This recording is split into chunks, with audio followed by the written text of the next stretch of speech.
The Scotland First Minister accused Westminster of trying to sabotage a future referendum by giving Scots in the whole of the United Kingdom a say on the country's future. Number 10 is understood to be considering extending who can cast a ballot in a potential IndyRef2 as a condition of granting permission for a new vote. The move would all but kill off the SNP's hopes to tear apart the UK, with polling expert John Curtis saying the separatists would need to secure at least 54% support to win a referendum.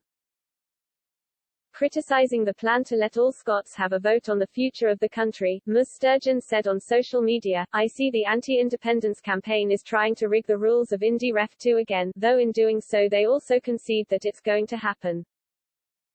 Maybe they should just argue their case on its merits and allow everyone who lives in Scotland to decide.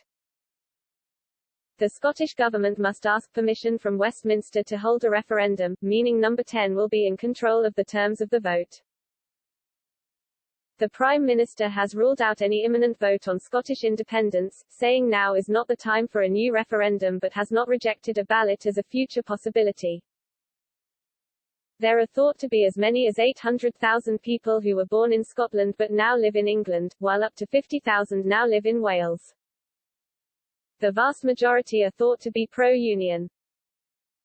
He has urged the Scottish Government to focus its attention on tackling the pandemic and rebuilding the economy after more than 12 months of devastation. His language concedes there could be a fresh referendum in the future when the health and economic situation allows. Mr. Johnson softened his tone on the prospects of a future vote following the SNP Scottish Parliament election win in May. Prior to the elections, the Prime Minister fiercely rejected suggestions of a new vote on independence in the months before the Scottish Parliament elections in May. He said the 2014 referendum was a once-in-a-lifetime ballot and the augments could not be rerun for years to come.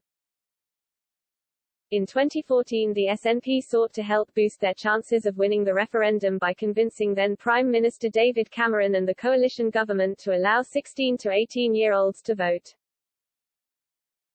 Younger Scots are thought to be more open to the prospect of an independent Scotland. Despite the attempts to increase the electorate 7 years ago to boost support for separatism, the SNP still lost the ballot by 55% to 45%. Ahead of May's Holyrood elections, the Scottish Government also gave foreign nationals living in Scotland the right to vote. The move is thought to have helped increase support for the SNP at the polls as the incumbent governing party during the pandemic.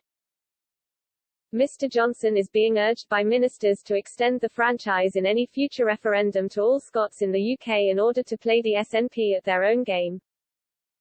We know Sturgeon will start trying to force another referendum as soon as she thinks it is politically tenable again, one cabinet minister told The Times.